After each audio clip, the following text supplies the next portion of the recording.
The platform, Apramen and Yapani Pompeiso. The platform, the Cardinal Nana Yaukesi, Son Sonchi, Ason Senchi, and in Senchia, Eko Batako Bramai and Sinukoso, Atwa Petiaman Timfi, Asansa Krokotiako, the platform Suni, Asisin Konda Sisia Jack Amatran Konda Trenufua, Brana Yaukesi, the Cardinal Tiajamu, Ewo Peace, 104.3 FM so. The platform, Odoso Pio, Adi Doso and Sempudium, Amanyosam, Abrabomunsam, Asitremunsam, and Yamansa who was on some. And it's a wood will be idea. And in this year, the Cardinal, one in a poundful. Our the platform to be so. Will Peace 104.3 FM. A Jordan will credit number biada a free no or chocopim nondu. The platform our Peace FM and somewhere is here the Abba, the Acro, and the Yatian the Yahu, Ninjani and Udina Apreto, and the Nasombina Yansia, Nabanuswa, Ebia, the platform. China what you be Ghana, Yamai Ghana.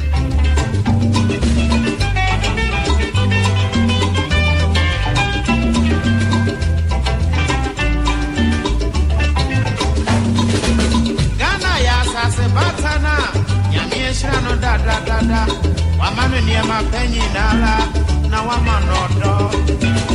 Eyasa se Batana, Empe Oku, Edia Hoku Eni, Nedi Gravia Siasubia, Intia Seminal said, Yasugane, Anya Sapa, Dachi Chirima, Eva Bewoyan for Winia, Susu Baby, Wabwagana. Nagana beyo, beyo, criminal. So baby, Wabwagana. Nagana beyo, beyo, criminal.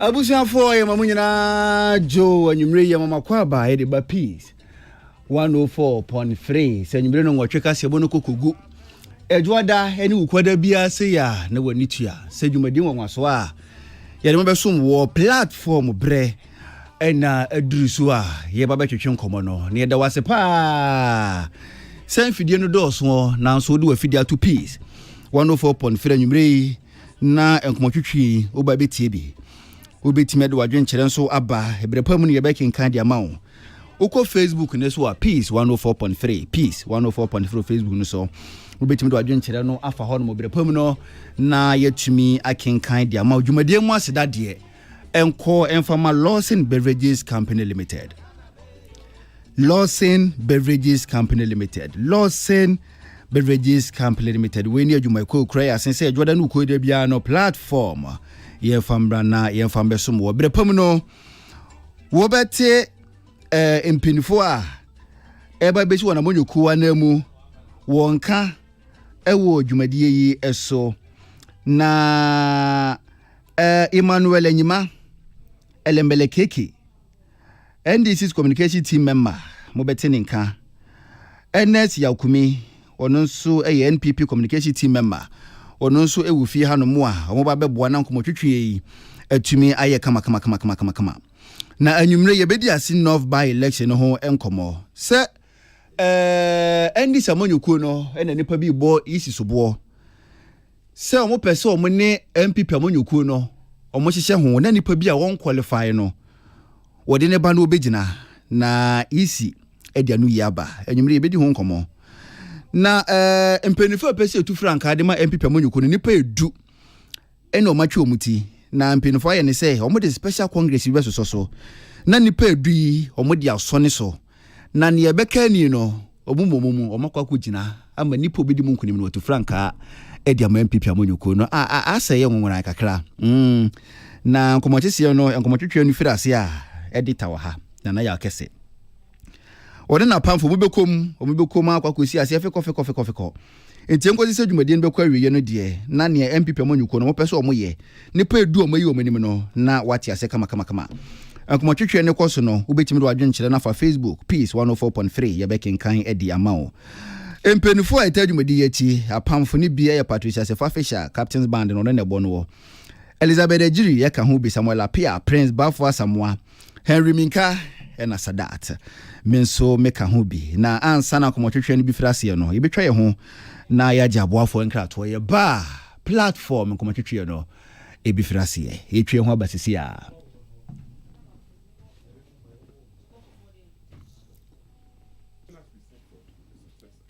We must look for somebody who will continue to hold the party together.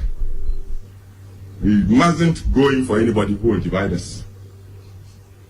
Because we by ourselves alone cannot get all the votes we need. All NPP, true NPP people will vote for us. But then, I don't think we'll make the 50% plus one vote to win at one touch. This is why we need to stay together so that we'll be attractive to draw other people to join us to go beyond the absolute majority. So anybody who is always full of tension and fighting and that sort of thing, we have to be careful about. The party must stay together.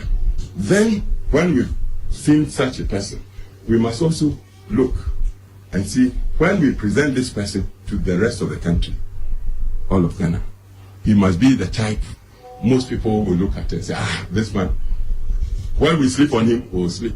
He's a good person. We'll work with him. That's how to get the majority, to secure the majority. So, among the candidates or aspirants coming, listen to everybody. Please, it's not the money they will bring around. If they call you, give you 10 million, and you think because of that you're going. When you want to catch a chicken, what do? You give corn. But then that corn might lead to his death. So it's not money. So the candidate that will come is not the money. Listen, ask questions, see how the mind works, look at its nature, and see whether the party will lead us all together like one family, and then after the party, the nation, the majority of the nation will accept this person for leader. The third thing you must again look for, whether when the power is given to this person to lead us, he's the type with the experience and with all due respect, the wisdom to be able to keep the country united, to secure the nation, to gain the respect of the forces, the military, the police, the chiefs. Look out for that, because we know the history. Some people have been given power only to lose it just like that. We don't want that. With us, when the power comes to us, we must hold it and continue till the last day, and then ask the people to continue to vote for us, to stay in power. So when you are given, check this person that is asking. He may be a nice man, we may like him, even perhaps most of the people may like him, but is he the type that can hold the power when it comes to us? That is another question. It's a difficult test, but then governing is difficult. But fortunately for us, now our party has the tradition. We know opposition and we know government. We are mature. Men and women, they are, I believe, wise. And Ghanaians trust us. So we must go the hard way, get a good candidate. I'm having to say this because I too, I have interest in who will succeed me. I want a man who will take the power so I can go into retirement, resting, and in dignity. I can sleep and enjoy it. Yeah? So when I talk like this, some people say, you want to impose. So no, it's not that. I'm entitled to want a good person to succeed me. That's all.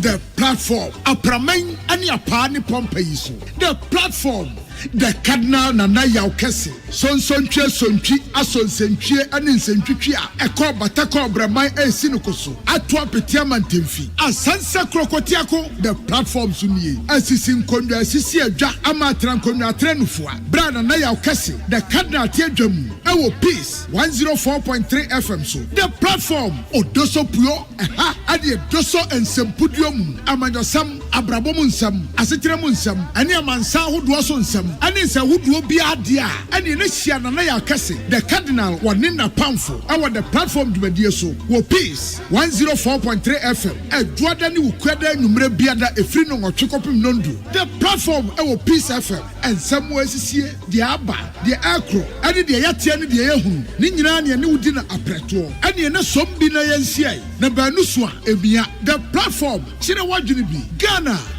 my Ghana.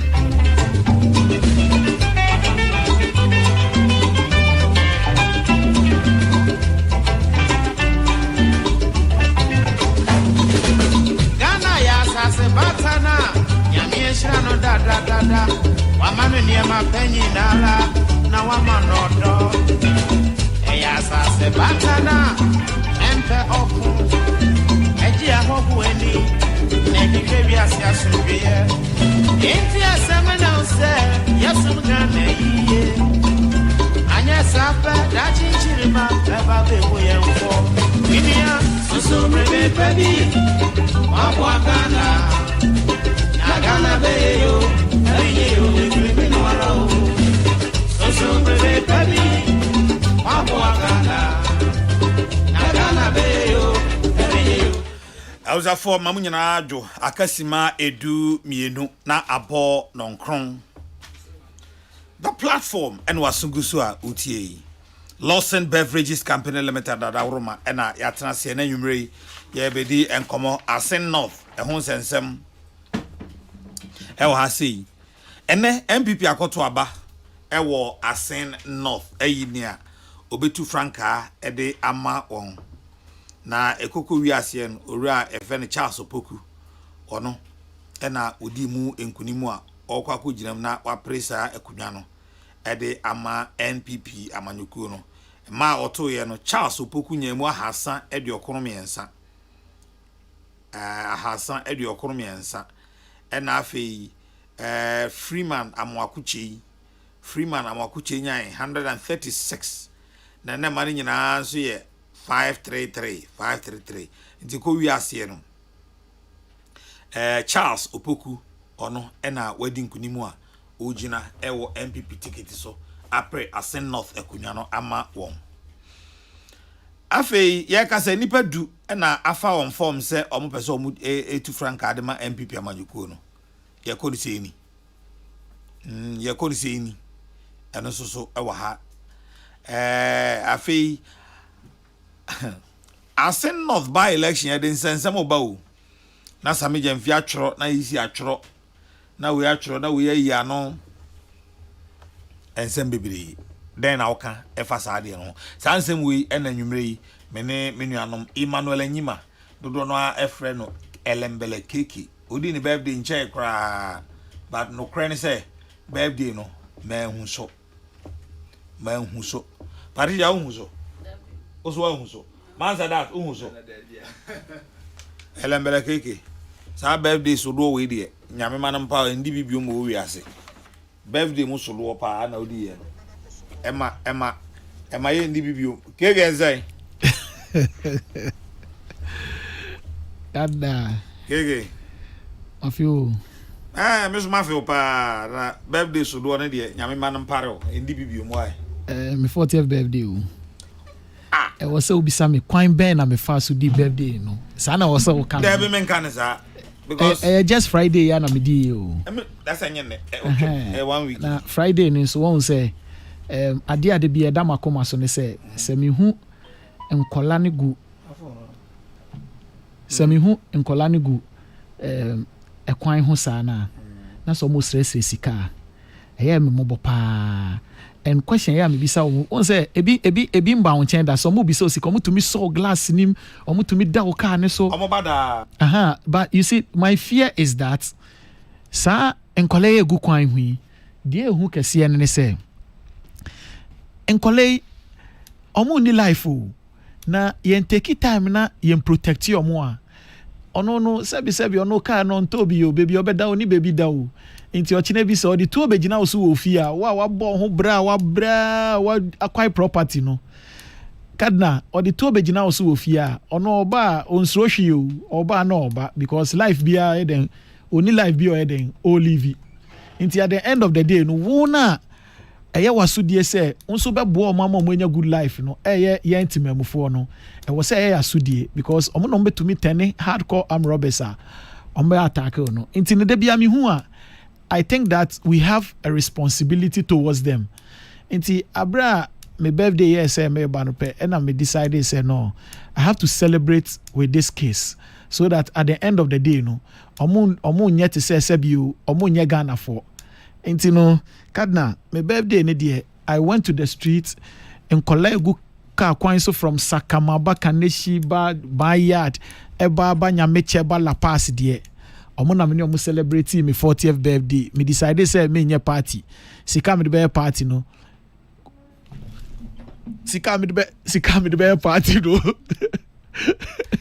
Sɛ the entire mote sɛ keke wa apostle kaka ni Jack Bowen 90 minutes na so pepe afrufu league no eno ye Europa UEFA Conference League Jack Bowen 90 minutes pepe na wa share second goal at the ama West Ham United against Fiorentina ama David Moyes na niaje eno na ma Elembele keke ono so opposite here no Nkrofo investment investors no it's about this year we need choice that to make sure say usika no here the air cost because they see a 10% crowd will move na nadoji mu 10% onte here it's my birthday no Kadna I decided to celebrate with them but why is necessary men can just say Kumasi Mranti bia ne kayafo I don't to treat the foul. I don't want to pay the classes now. Me elite. Why is there men can just say Kumasi Mranti bia ne kayafo why? Yeah, but the idea here me de kese ne say nkolane ni gie pa I mean ohwe omo a eya ebi wo ha me hwe me nkolane na me hwe omo a me hu say no the difference is very huge but however we need to put smiles on their face. I decided not to do anything. I decided say me wa charity foundation be Elembele Keke Institute Foundation inti ano and I'm used to ya me ne omo celebrate ye man ye fe me ni the man me ni gi ye say nkolane were so happy once nkolane happy no my 40th birthday was so fulfilled for me. And you know, Kumasi Kaya boys in the mom boom for me. Na me ya momunianum, na me ya momunianum, me ya mom so pepepe. And in Nigeria say they will also be happy for me. And the cardinal made that so at least birthday celebrations in the congratulatory messages ne birthday messages in the na edoso NDC for etre odoma me NDC mpeni for ashamedin say you may say to me na me ye ni because NDC for atre say ampa ejuma ne ye no omani so ejuma no ampa ejuma ye omode paibota echi intermediate o catch me say sebe me wuna me ko ba biom pa na o ka say me join any political party we asimo a NDC na e me join because the love of Mosho Mami on my 40th birthday no Kadna it is nothing more than it means so much for me. And I think some other NDC for say on social media, radio, TV, and me nuaba abena say me hu say we share me dana se fa man sadat de abena se fa man sadat de why na adwene say 7 na be kan da nti no I say we dwa me kakra but o den so kufu ado economy de o ye den a kosia ba ko 3 CD de je so we kosia create ba ko man sadat I so to be nya body no and yes also their special eyes water no just so no create one as what do you remember it was that we didn't say what we shave but we didn't say agronko it's kind of madam wase na bibie ni a dia seda matwe dia mponyankopon yes life begins at 40 but I think say it is not I mean I don't believe in that life begins at time anyankopon ma wonkwa that is when life begins. Into the 14 there is just a number. It's just way. Into the bonfire say I fear die enemy. You be jumading at the Abua party na. Yabuta any United States Excellency John Dramani Mahama Babeji. A free President Nana Addo Baumia Amamui because enye easy men can that down enye easy crisis so to but a former pa enye easy. Yeah, because me nya course pa me colleagues are on my masters ni ma enyumre say me colleague ba ko me hu ye me re hu ye pa o me ne ko university wie yo ena na me share no kita bicycle ena me bisa ne so free o say chale o pejuma o ena me bisa ne say no pejuma o say o no twi uber na uber no twi na e work and pay te si on tumi ntia because se si a uber vet na omutwi no se si aka no moton 65,000 Ghana cedis enti si the more work and pay 2 years kadna time no betumi atwi car 65 ye be multiply by 2 time no betumi atwi ye nti o se otwi car na ontumi nye sales na yire nso nyem me se o kana many times yo this is graduate I mean enye easy and that me nim dia metumi enti kadna se oti adwuma bi wo baby a mesre wa na asem no na emmobo mesre wa mo fanto menim na me mfa ma no na or apply because o se na yire enye maka akra obewo ti onam odikita bicycle di page ma no di share me na obo ni nkro kire me ni tai nsio pa I wish say anka I wish say we tell you kind of I wish say but say eje is say o say the yire pamade niam anko yie sa and obi di niam ba say pama na kad na enye ize o de niam no kra ba afi oba beji niam no kra so that's so I dey me ke udu sika akwakoto niti udi akwakoto mo zip ni ehun ke kan wa ko ye de that ni debe o mo ye wo hu nyina yi kada fo be ye wie na dipa no meje so on sam meje no an sanso aboka because dipa kro ni sikod ba beje na edin satare na enye by force so meje aka ho but metu boys no for say ye fen say o he na adwuma no onye setting na menye mo yere sa oh say and yes pressure be ba so amba o ade oda on chenko nsio so to de o ye de boys must eat food o ala kada obetumi wo de wa ka kire me yen ka no kra kire ye ho kadna yenka no krai so obetena sia na wa wetena sifia no pa besi enwumre enye se bi okotwempena bi o yire down nchen na nsuo toyi obekọ na o yire we jeje mu da ho a na de se nsuo to anza na wa kai se o yire down there be some pressure no wo mu sa na obedu dem na dem ayunyunyu nti to wa na oda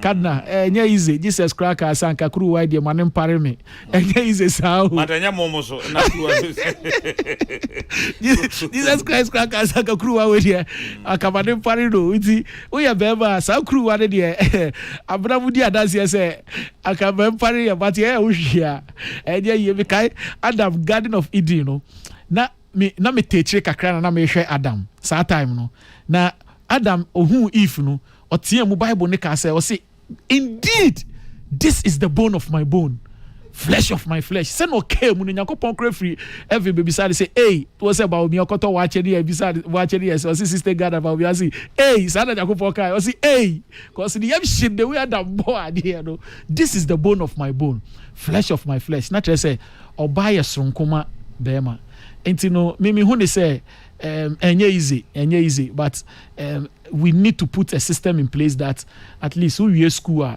something must give you hope, and that hope is Excellency John Dramani Mahama.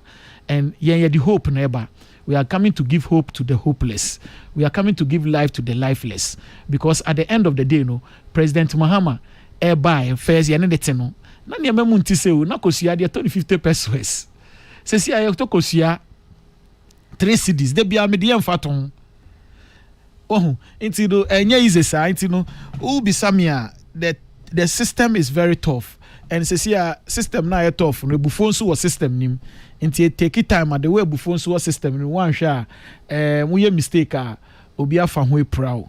So all we are praying is that Ghana for be hu ye mobo no matter about His Excellency John Dramani Mahama, because Krobia or mind bia betu mpon a kadna na ye mpuntu iputunjuma ebe ne de and your mind betu mpon obelembele se ya ene Kennedy Japan enye adwuma ye wo Ghana Gas President Mahama Ghana Gas oye e ho sikeni oye adwuma wo Ghana Gas sustainable job oye den ono ye board chairman for Ghana Gas eye adwuma na se etua ne ka President Mahama nsi ankoti o Man FM e no didi wo ho but President Mahama si Ghana Gas ama e ho sikeni ope president edi wo kroma eye board chairman wo Ghana Gas Mame Sambo MPP ni biom o sanso ye peni wo ho membo biom aboa papo ene so wusu bempa ono ye communication director wa Ghana Gas President Muhammad e create adwuma ne man nti ankanya President Muhammad e create adwuma ne man ka by this time what your party headquarters so panel placement but when you adwuma aye bosome so oji pay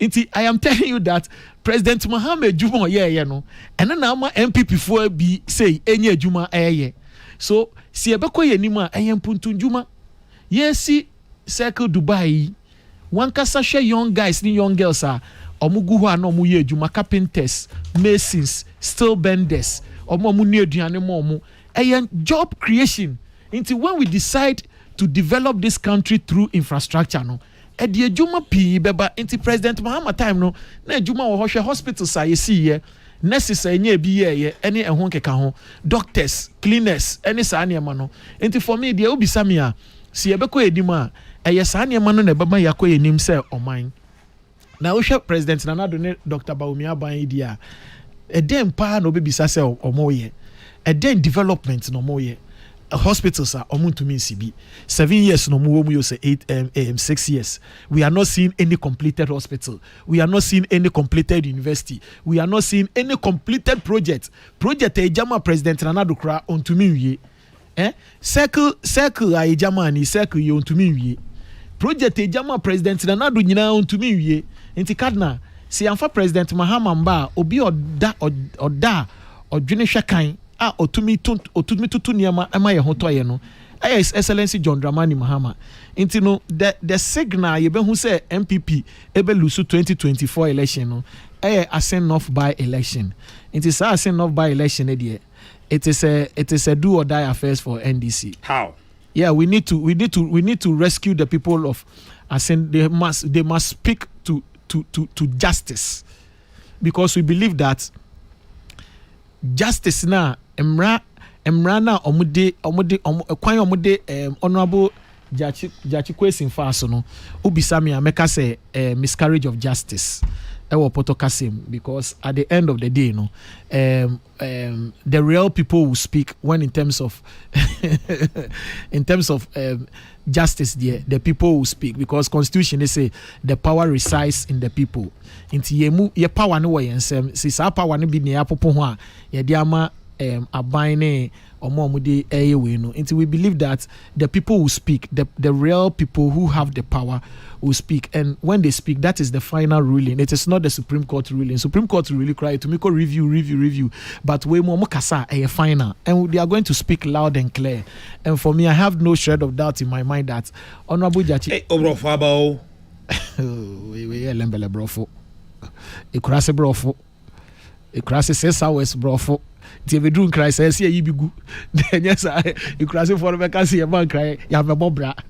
Yes, so I put the Kebida your crew. Your man cries, so you have a shuffle. You know, yes, now me and Kebida, because you have followed a woody for a tell me the woman cry, a shuffle won't cry. You know, the American that they say the people will speak, and for me, that is the most important thing. Well, you see abeko Jachi Kwesi asem isi and omunipa no mako yi see abeko ho. Eno omu ne yes no. Oh, okay, nti see esi mu dia and the maminchia wait for. Na say we late. Play the 2 eja. Me late. That's why late. Keke ko ni. When I produce show. Yeah, ma wait 30. Yeah, ma wait 30. Yeah, ma wait 30. For time you obedru asen of ni ato aba na wi o. First question maybe Sani say Electoral Commission no your friend emotional commissioner na. That's the first question. Electoral Commission EC no your friend emotional commission of Ghana na, because you see I hope say what kind of letter na the reply lawyer Sami Jemfi no o kind letter na me kan Sami Jemfi din kwa wo mu 15 times. Sami Jemfi dia wo letter dim no me kan 1 2 3 Sami Jemfi baku 15 times. And am bisa me wo say we a referee a oba be gina match ni mfimfini no ahwe say match ni ebebo no sika ni fenu no betwa ha na, because referee I dey kwakobo match na ma yate ase say yen NDC as a political party no ye threat to Ghana's democracy. Wakasa asem na kire two she letter omo trauma Asami Jemfi mpo de emfa ni mpo se Asami Jemfi afom yemfa de se wafom inti se wafom na opese o correct obi a is that how you correct the person? Is that how you yemfa ni mpo se Asami afom? Is that how you correct the person? Now to me catch and say so ni hwe ya oni ne party ni nkope bibi nye what kind letter no o se Asami Jemfi ni hwe ka ano ni hwe ya oni ne party no what? It's not bisa say or your electoral commission and I say or your emotional commission. Because sa sem no electoral commission can pay omu letter no. Mimi who ni say sebi ubisa me pa make us say letter ne pa de I say omanda ndwene ho antro sa letter no. I say omu out of emotions and omu de throw letter no because omu dadwene ho throw sa letter na anko omu santina se no omu kan letter ne biom a omu say letter omu throw ne say I say nkola grobi ne edi but this is electoral commission or hwe ya battle also. But you see the truth of the matter is that the Asami Jemfi kan no boni awaye ne dian ana mistake oye wo letter ne dian in law minua say he studying law or a senior inti at least so kakra enim ne say ewo mremu no obi osua law bia first year student of the law crab catcher say you will be a friend with dissenting opinion and in law no there oye ye ka say or the local standard or dissenting opinion ye gina ye hwe no or what's our clause no ye the friend no Lord Denning ne dissenting opinion bebree and be ye emra wo hwe ya no he Lord Diplock so account okay me the Lord Denning na me feeling ni pa me pe Diplock asempa Lord Diplock so me kind judgment ono so o kan out mu say ono so onimumra no o e bi o e Diplock requirement on defamation aya hwe e be boa pa mate next time ka Supreme Court as mo be kan ye mate inti dissenting opinion no omuma wo jachi question issue nim ewo high court no otumu say the lawyer Justice Amagache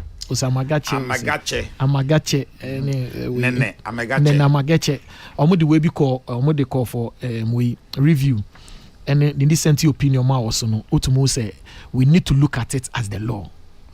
Two, yansan so hwe easy omo problem ne dien because this is about constitutional interpretation enye easy na constitutional interpretation. Obi a student of the law be or constitution be enim say on what then consider the position at seven say ohwe omo ankasa ohwe omo ankasa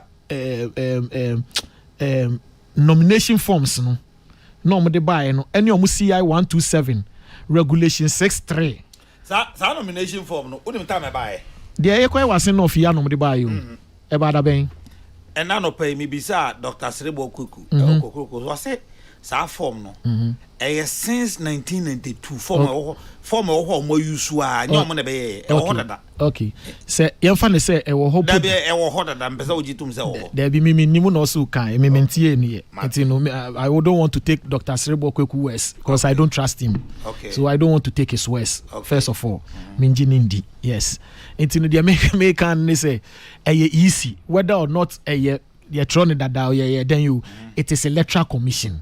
And once a free electoral commission no enya make keke and I'm a boss lawyer Asami Jemfi and His Excellency John Dramani Mahama na and our cardinal na electoral commission no ye and on one kasa nomination form any omo CI 127 63 no say o pese wo contest for elections bi e wo constituency a tie o omo we no network near raw for her saying me try ahwehwe so person contest elections ewo constituency a omo CI 127 regulation 63 ne say nkrofo mo be nominate o nkrofo mo be endorse o nkrofo a omo be second o sa nkrofo ni nyina no ewo se omo free baby a tio ewo se omo free baby a wo contest election no won so sara ni twimu na meka no wan kase e wo se otu aba wo baby o se omo endorse o no nti se wo ye interpretation ya fe no modern purposive approach of interpretation. Nyansapo bɛn na we kyerɛ a yɛde yɛ saa interpretation no.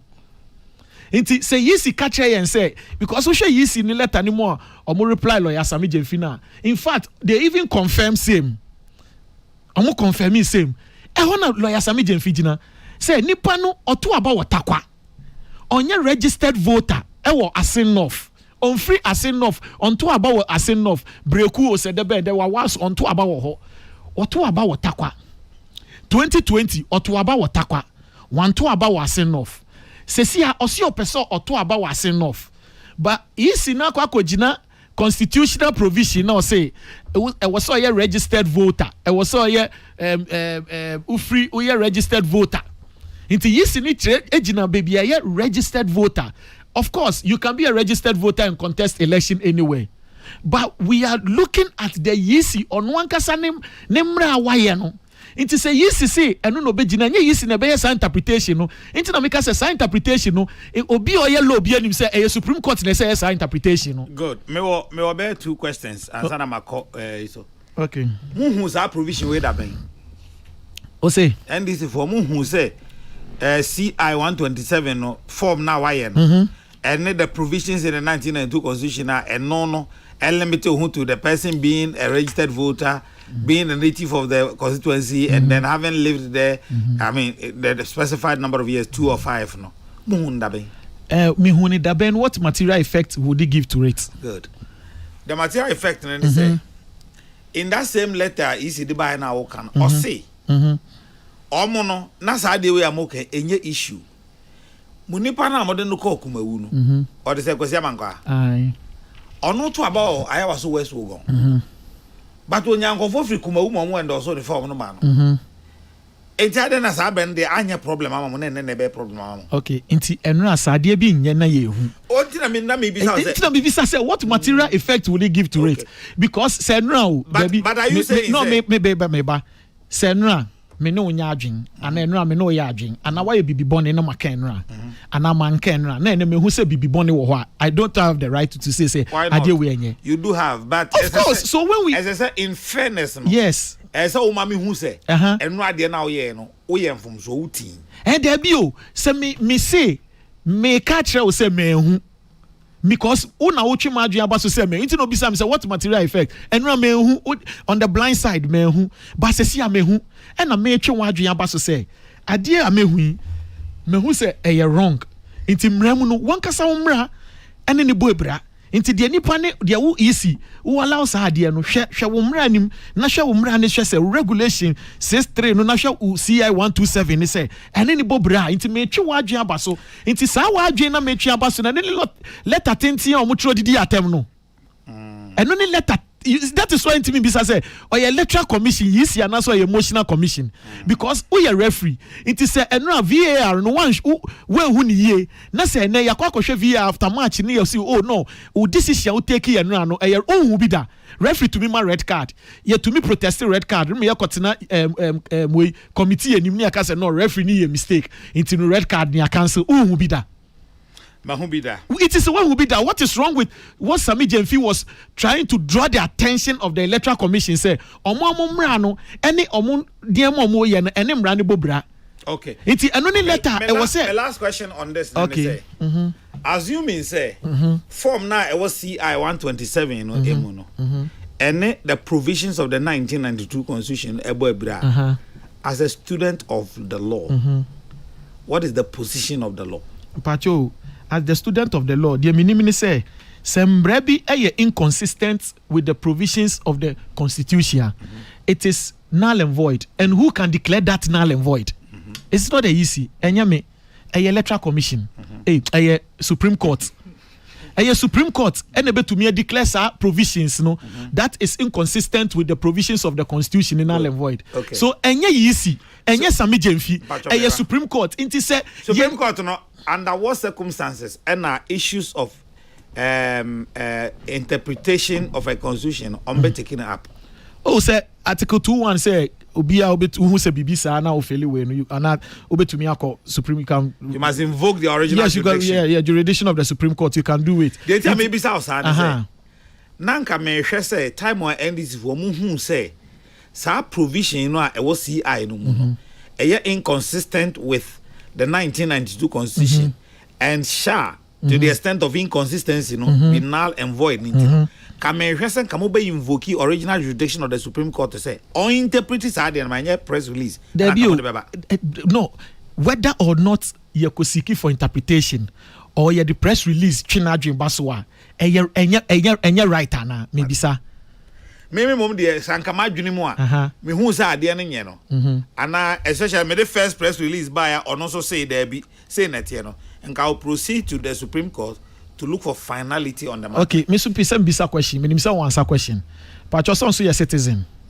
when who say controversy about two provisions of sub legislation and the constitution is animal. When we say confusion about with the constitution and other law.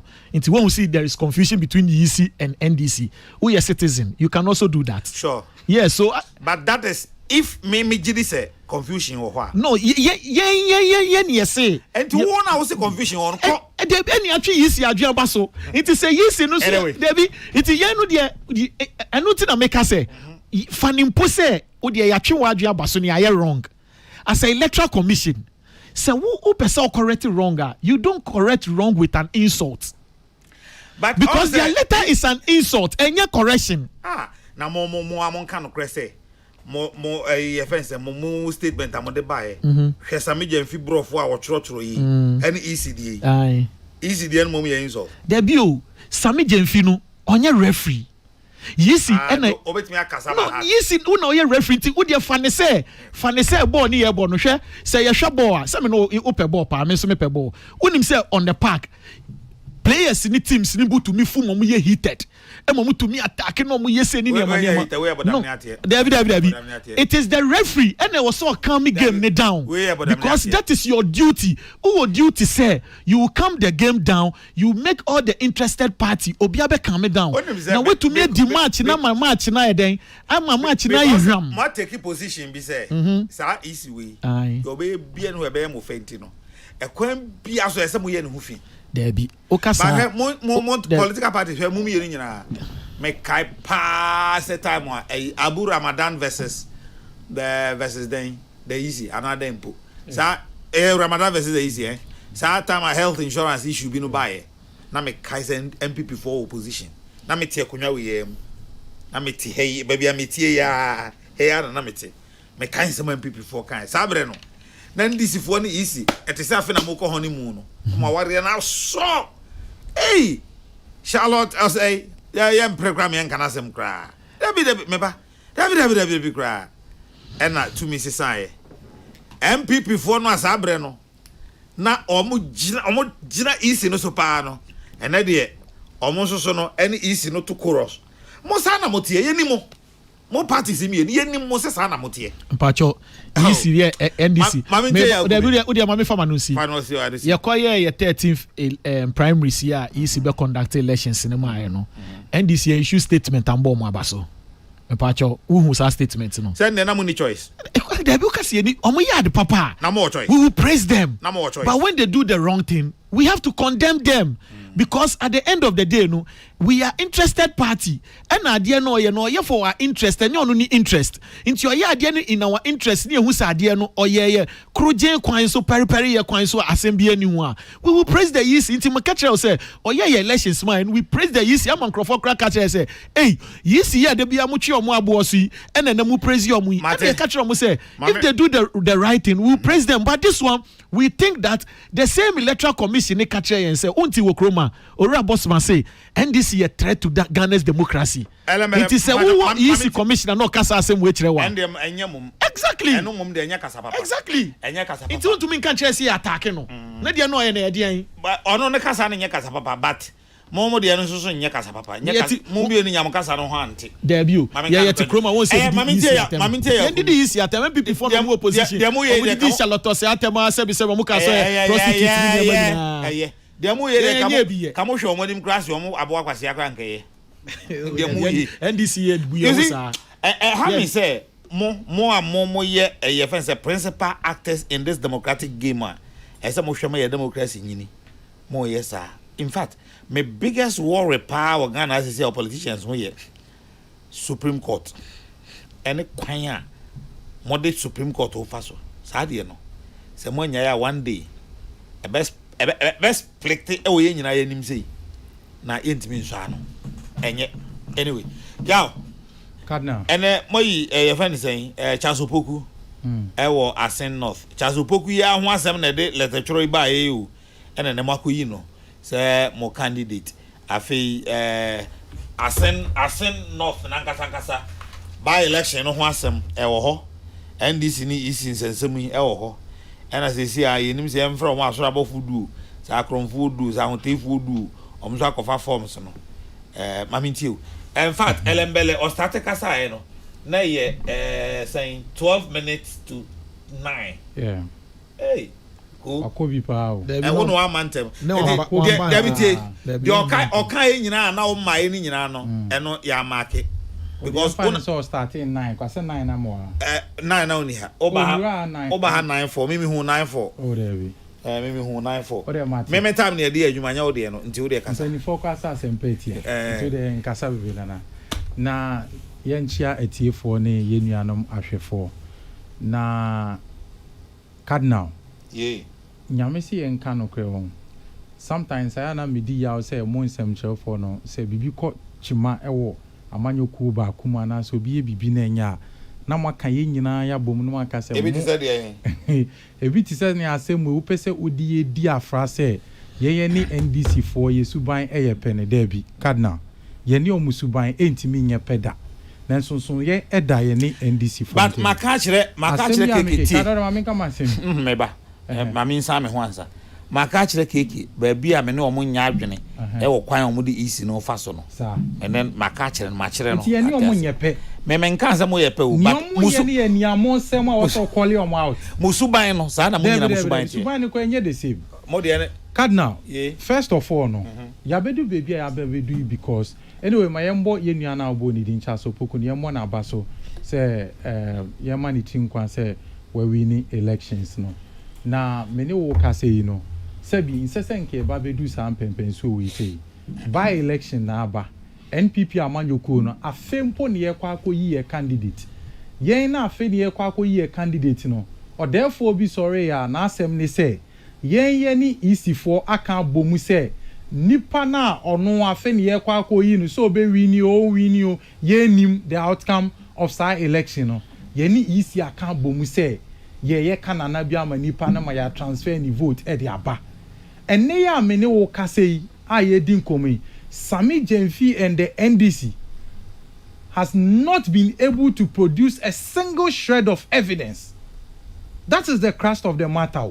Sebi, onipa na otene dem, ano aboni semu aboni trimu, ano no atu mfutru egu abonten, ano no kache se yentina sini endi ni nsem kwa ne ho abobo.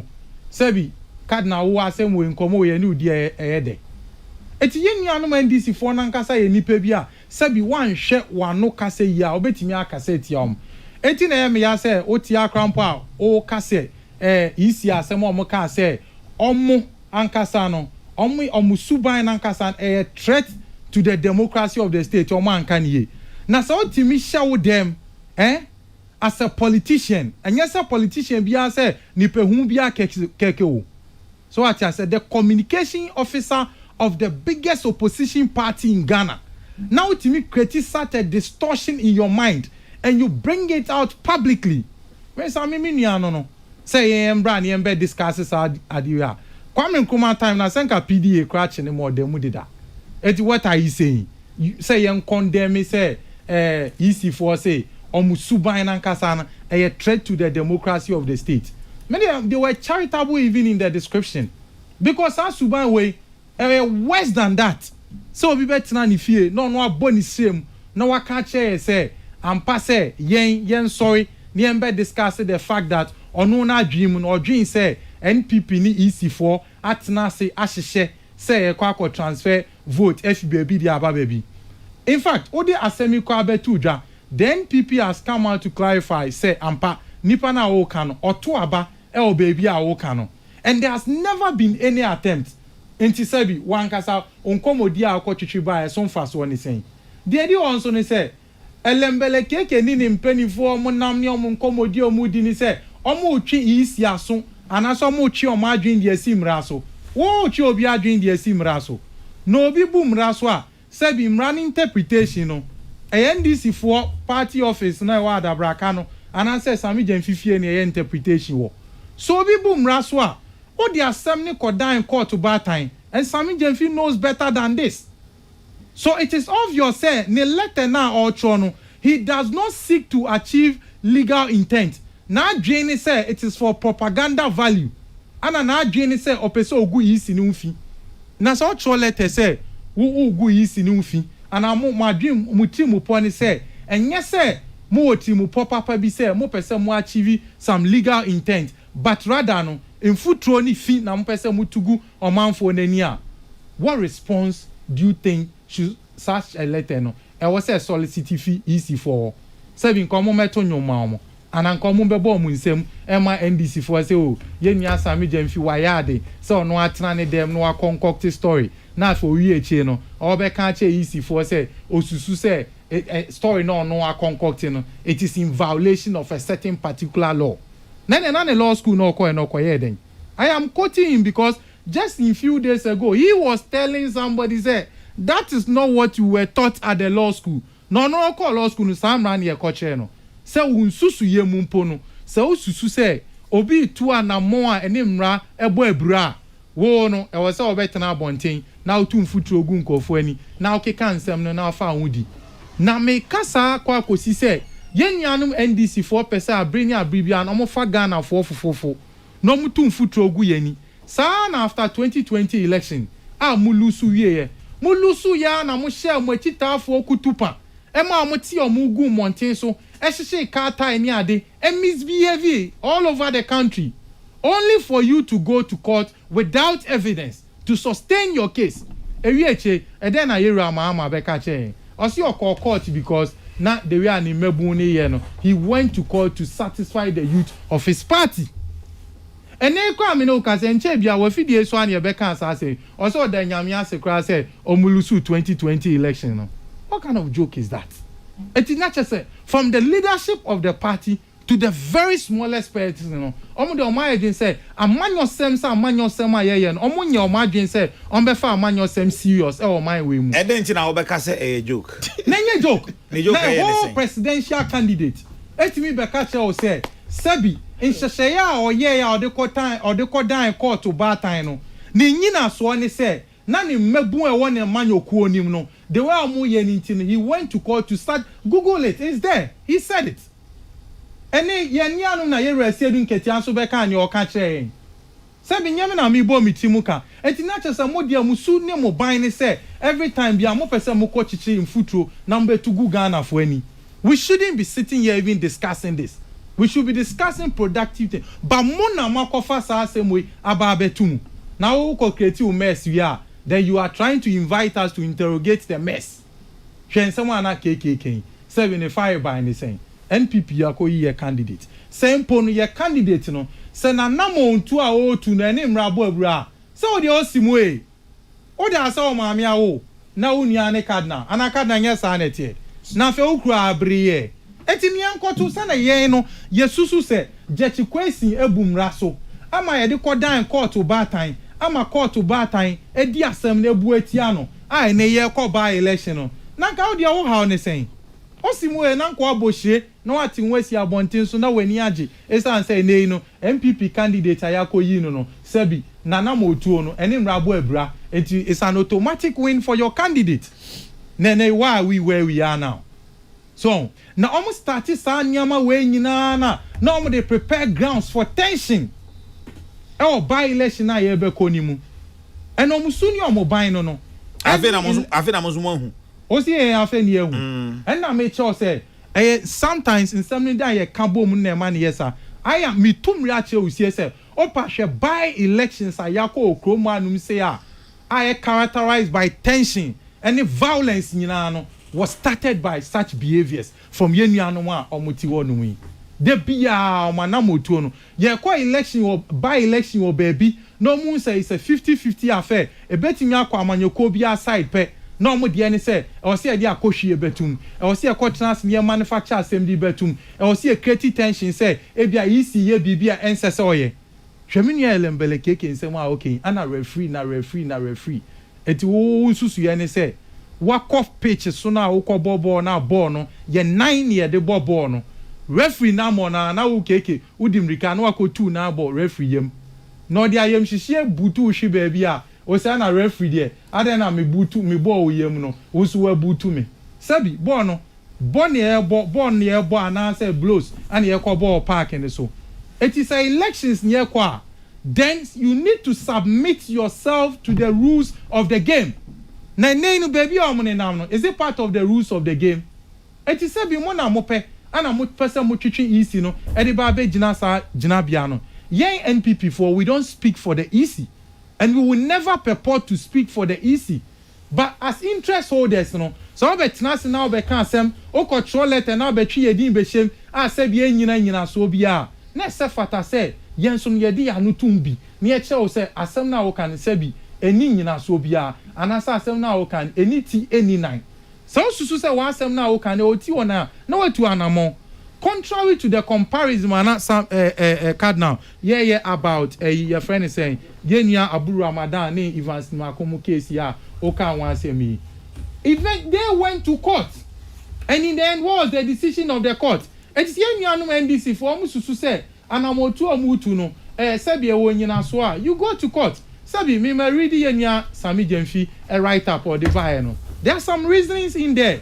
Remember tana anka say bia sabi nin sama watch oni nyina no but ayampia part na woman na or too easy ayampia di akohwie gu NPP ni easy so no.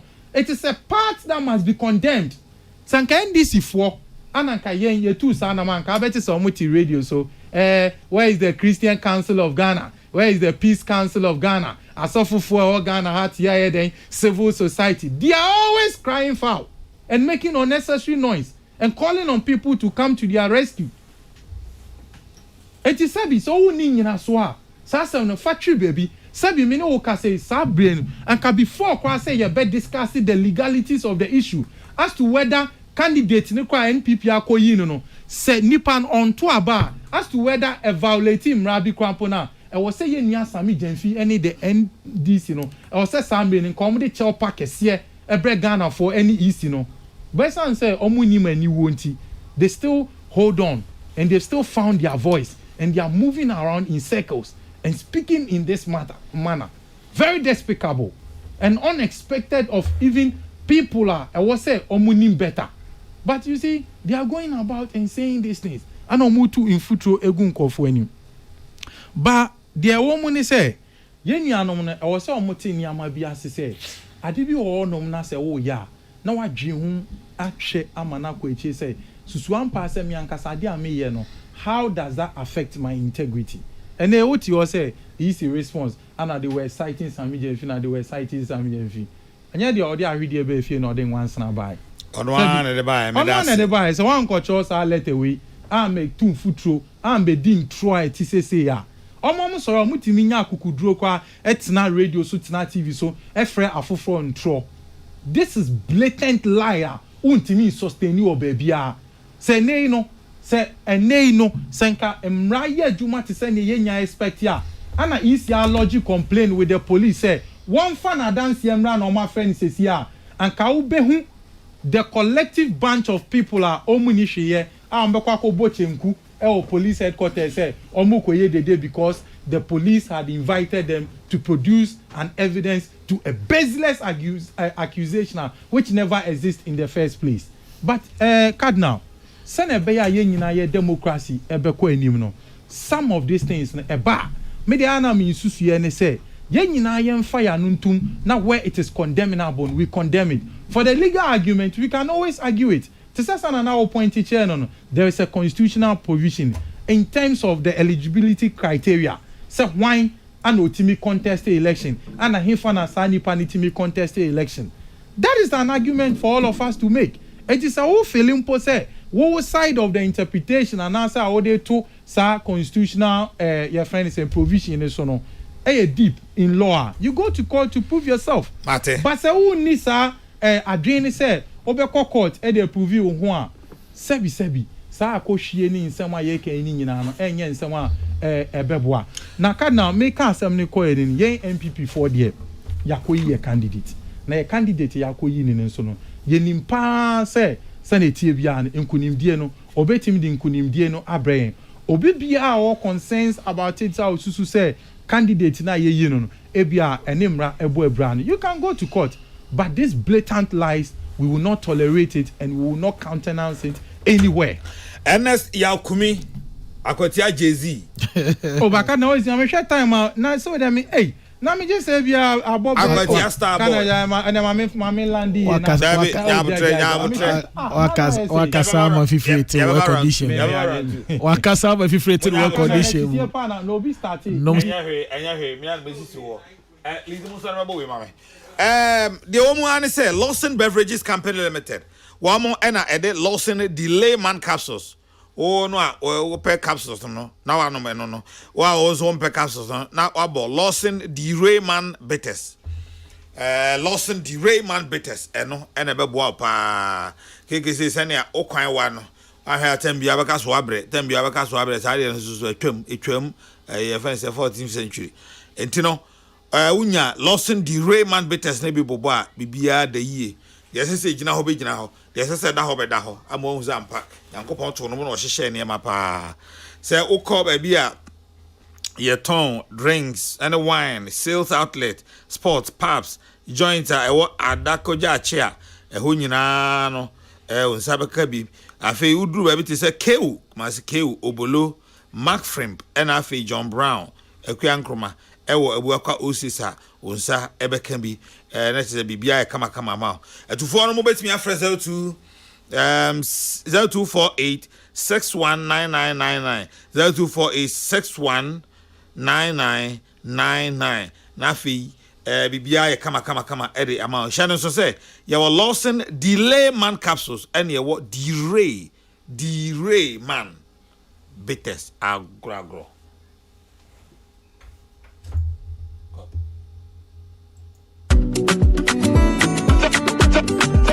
Say I can no more dance you. Now me say baby, I take a flower baby. You trip down and you jelly. You was sour baby. I want fair. Mama ya nubi na ya mo komo. Give me more, oh yeah. Dire. Any epe me man komo na abo. Aye mi ede. Dire. I want fair. Aha. Dire. Mama. Lawson delay bitters. Lawson delay bitters. Remember some. Lawson delay bitters wa. Don't ship my na yero. Hey. Lawson delay bitters. Veja. Cheers to Lawson delay bitters. Spain. Why you Numnyansem, one ton money power when you feed watch it, and says up in for no. FDA, I did reading crapia.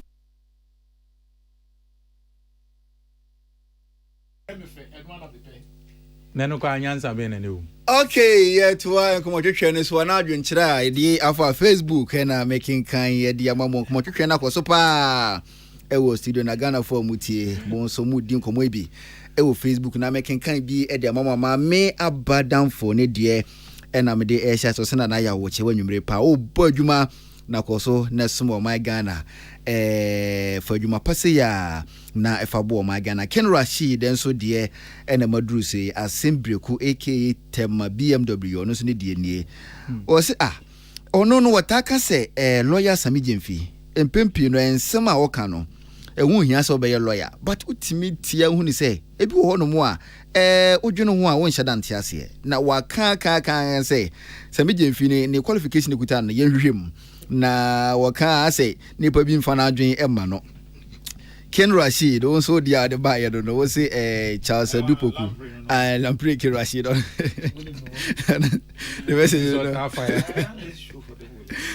Robert Benyako enso edieni or the 2 MPP phone nyina nim say as of election no Munta MPP achina omundimu enkunemu Botela which would we if man kesim ene de buy fantastic over force enso edieni nia last week de buy na no anie o sign de ababie mo say abofra de obetimi de sebe ne maame no fodi agro na so ne papa be ma de odidi agro a se na chama wuntimi kan no ebe sori na kamel ko ese asin North City no MPP omudi ho agro se ne sitie bia no NDC o bedi mu nkunim na wo se NDC ni abre nia MPP kokoye okumawu echeche ye mo sika ne ade edidi mu nkunim no ase North de enya de NDC betena ho no muda ebeye boot for boot se ne sitie bia na NDC ase North eso mudi nkunim odumanyamfo Kofi Bentela for incoming MP Sefwi also constituency o se anwumre yi o chia opa Humble Lion no so de no ababeduru Cynthia Safo enda madrudu so se nana ya wo bo adwumaden pa na anwumre won ne nchia no enko emfama wo Komensa Pillar 2 enso edieni oso Racha Osopoku obo abaso pa na very soon obeye next MP ediama ade hye wo ase no for se enchankoma Dr. Alhaji Mamadu Bawumia Komensa makenkan wo de no ben na champion enso edieni o se lembele keke obo adwuma pa na anwumre wo fill submissions pa akoso na ye adwumaden wo se obo adwuma Kobiman Adusepoku wono so say okay Kobi wo de mame embontra kakra na emu nhyada enyede master plan na wo de no makenkan dada Kwame Atoanan enso edie enie o say Kwame Atoanan say NDC forecast o mukasa te say ase sabra na JDM emmaye no na Ghana fo ni adwumaye na eba ne se na elembeleti meka say JDM na aba ema Kennedy enya adwumaye osu David wo aje wanka niye Kwame Ato say elembele wanka niye kura Tano Martin enso edie ni o se na ya wanwumre ogbo adwuma pa na o chia pa na wo say NDC o sere Ghana for se Ghana for enye mistake ensan to aba ema JDM ensan mabiem na JDM onji ni se obi papa bia edi ema Ghana for fantastic udi makin kan dada na nakwa mo aboaten Ablekuma Central eke Dr. Bawumia is coming once udi no se na ya okese wono apam for nwumre meche obi bia na we special birthday enkoma Farouk Tema okay na makin kan Farouk di na wie na what so aso ne say Akwema Boateng say I can predict that the incompetent NDC will not be able to collect their candidate results. Oh, Akwema Boateng. Okay. Fantastic. Odi na makenkan Dominic Champon onso die enie Dominic Champon. Freddy enso edie nie wo se mama nie dumso nie na wo hweye edi free US na ya obo adwuma pa Nyankopon enhyira wo bebre na me kwa se hono ma Chiefman wo sei enso nie atonsu eno den message efri eba wo se Charles Opoku wo bona baso pa na se primaries no wadi mu enkurim no wogidi sese na city bia na se North MPC no so no obetumi afa enchia enkoma wo manyamfo Alana Kwajo Chiremanten na Clement Rasiang wonso die no ababeduru Ken Kelly enso edie nie o se nia Emmanuel Enyima ekani nyina no wonchadanti ase o say is beating about the bushes Ken onso die ena making kan Citizen Francis onso die no enie o se NDC the candidate woni vote okuma wo contest ye nanka odimu nkuruma NDC nka mo beka sa na ekame akọ se entokwa asami jemfie ni abre na okọ here nde okasa kasa no enhyada ehun hyada ehia o say he who calls for equity must come with a clean hands enchia enkoma NS ya okumi o say anwumre o submit na nije ho Baraka Suraju enso edie ni o say NS ya okumi next MP Akwatia constituency o say ochiao teacher constitution we amwase wono so say obo Charles Opoku abaso pa na wonim sese ne city bia no asin North MPP parliamentary seat no obetumi edimu enkonim na wosra de hye wo asin North say ebre no so wonyina no wonto aba emfama owura Charles Kumi Dr. Sewa Donko woni onimanyamfo Frederick Kojon Kansa manson kwanta constitution wo so wo chia mo anwumre pa JB ensewa so edienie wo se wo chro emotion letter edeba as a lawyer any emotion reply ena wonsa ebeka and keke won't take a very good note of that wɔse wɔkyɛ ma miefia koto anwumere pa o Kankwe North NS Yakumi wɔse wɔn so no wɔkyɛ kotia Starboy wɔsan de asɔso ɛwɔ ase hɔnom Daniel Ochre Ejare enso edie ne wɔse na ya wɔn wapamfo anwumere yi ɔkyɛ obi bia na ɔpɛ so obusa Ghanaian politicians sɛ ɔmo pɛ so ɔmo de delegate bi ɛkɔ contest o city bi a ɔmo hyɛ da to ɔmo bɔ ahwehwɛ nipa ne nsɛmu ansa na ma present nipa no anas ɔmo nhwehwɛ Daniel Ochre enso dia wɔde ɛbaaye ɛno no wɔse Ga East Hospital hɔ ɛna anwumere yi wotie show no de afira Kismis ahwibɛkwai wodie no madikan kenkan baako ɛwɔ soro hɔ no modada me kwa ase hɔ no mo a Ken Rashid JB nso die no madikan ka Aba Hagan nso edie nie ɔse my man Nana ya Kesi keep up the good work obo adwuma nwumre ya wotie show no live Ankoma Foster nso edie na Ankoma Foster de ne didi bia na ya baako pɛ ɔse sɛ Ghana no bitime yeye a aban invest massively in agriculture anya saa de Ghana no yɛbɛbɔ so a enya de bitime enti na sɛ ɔmotoma Dr. Free Akoto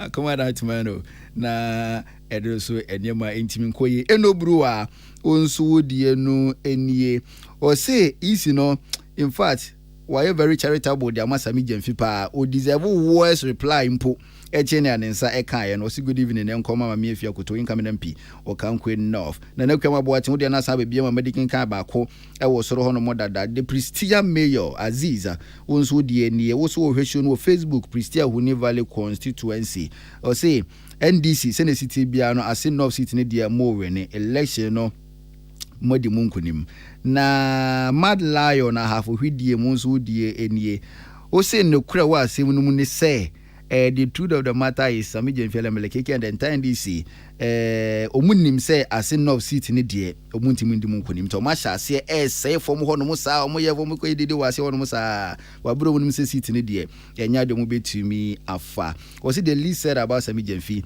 the better onso die no Mad Lion afo hwidie modi a wo de baye e na makenkan e de ama no na piti brim Adolf kwa onso die no e na madu se na de e wapo pa bere wanko was it ne din ne say piti brim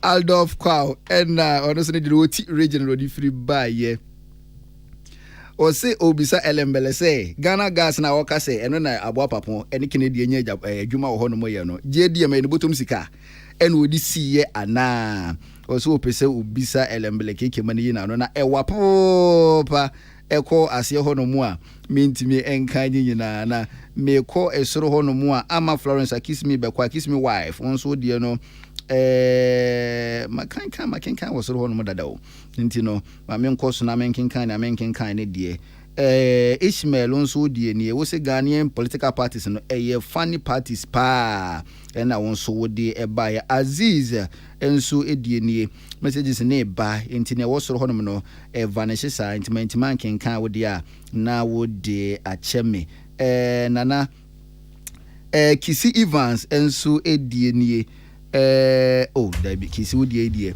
mintimi enkenkan ano ano hye afato nche ha enso so kasa ho ntie so ye so kasa ho ntie so why na mpache matia okay why ade ti mamen komra why na kobra mamen komra Erembele keke 11 minutes to 10 na sa 11 minutes to 10 me mau emu 5 minutes nana medase 5 minutes ashase nana medase menim se ye ne ka wa hai ode twi no otepa ntimesre wa boa me kakra e wo twi kasa nim me paragraph 1 2 3 4 5 easy for letter no emotional letter no paragraph 5 pa cho me kan wo brofo mu a no wa boa mo twi mu kakra mesre wa sembe kreni nana mesre wa o say for the benefit of the public.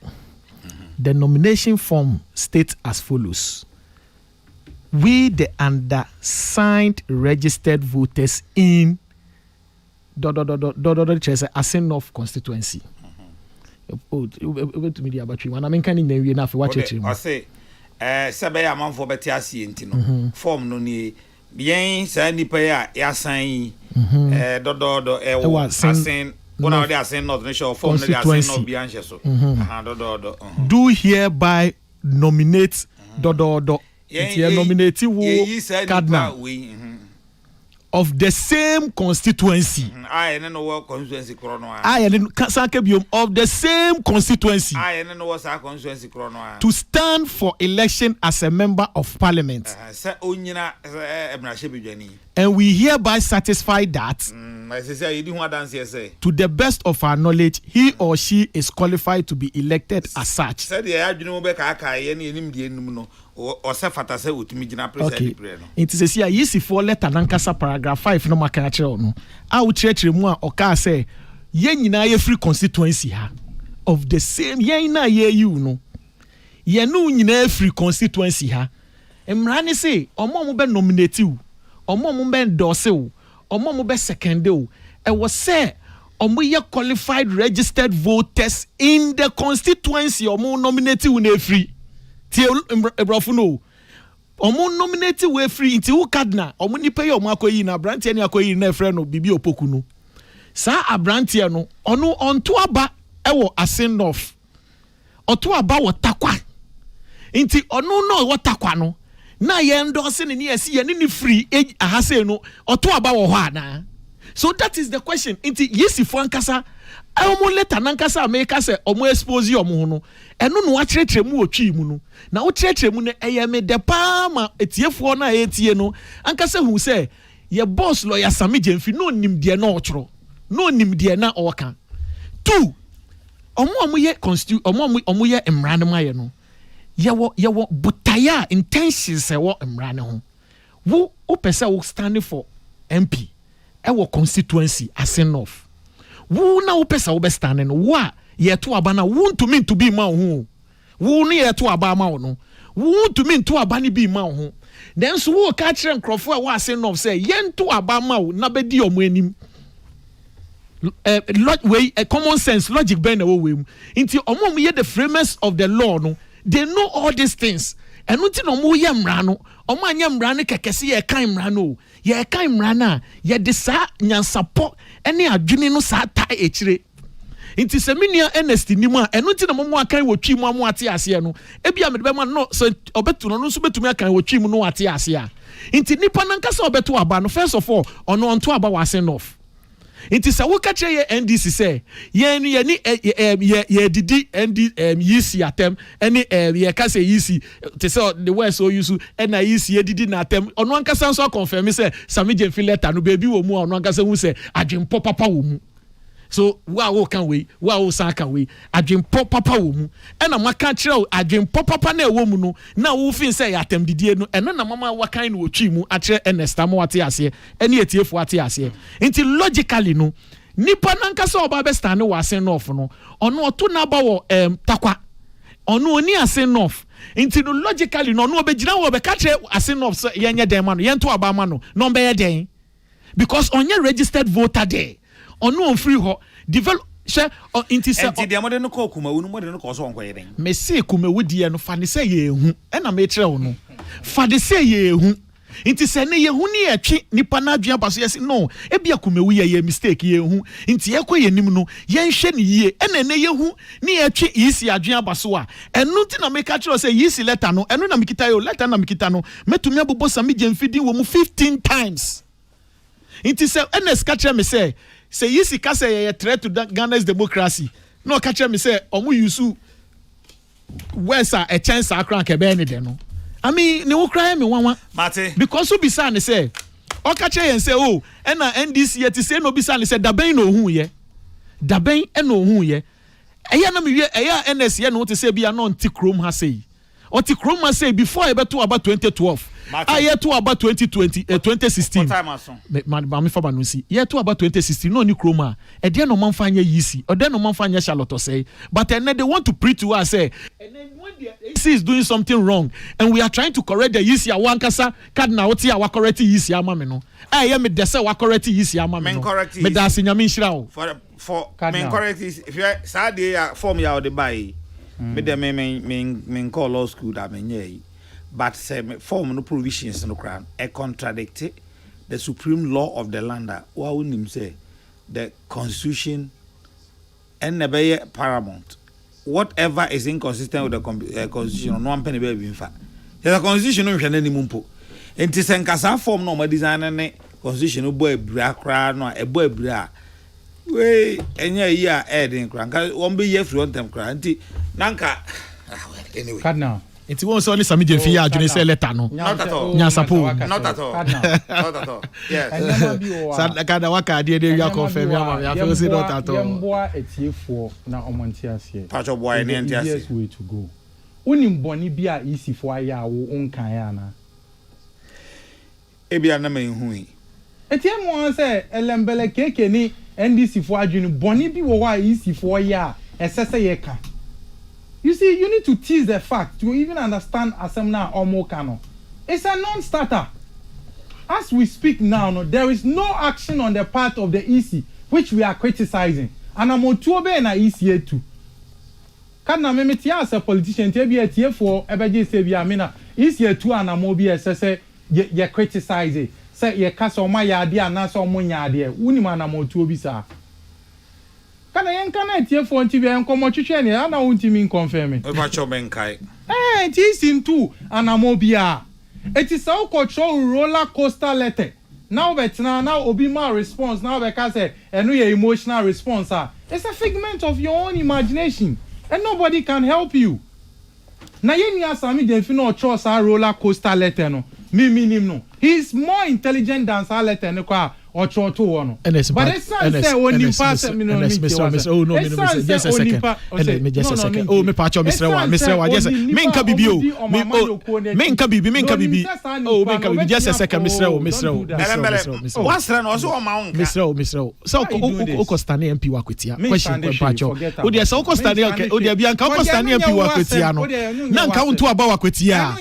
It will go to assemble no be catch up with your mind. You want us to go into that? No, maybe so. Matime, you asem na no mame to aso watch I say me see me nya sem jan fi no ho no oye super intelligent than letter na watch no na nienti ocho sa roller coaster letter ni say wonim say enipakuo na edi ni amanyoko na echi na omudi omachi no obetimi afom no mu enya na ene elembele keketi a wo defend hardly our struggle sebi asem no ohun asem no pumasi brain so e sans ye de letter bi sa abetu dwanti no na wo se otimi defend asem atwini a church mu na so kai dey asem atwini a church mu na wo church mu no eni article 94 criteria na wo no eye adwuma pepepe o se yen a ye ti sa area we say mu yi no yen sankofuo yi ana ye nominate onipa enfan e kan ho no say ye nominate obi a oto aba ewo area na die makan sesi amakad na na ade no why you doing that emra ben na che say emra ben na che say obi ko election ese sa nipa na otimi to aba ma no point law ba ko wo che sa law ben na demand say obi ko election e wo se sa nipa no otimi to aba ma ne ho point one law ni emfa nko.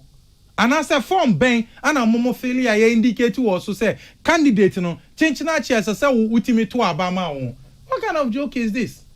What kind of mankasamu imaginational interpretation na mo pese mo ye?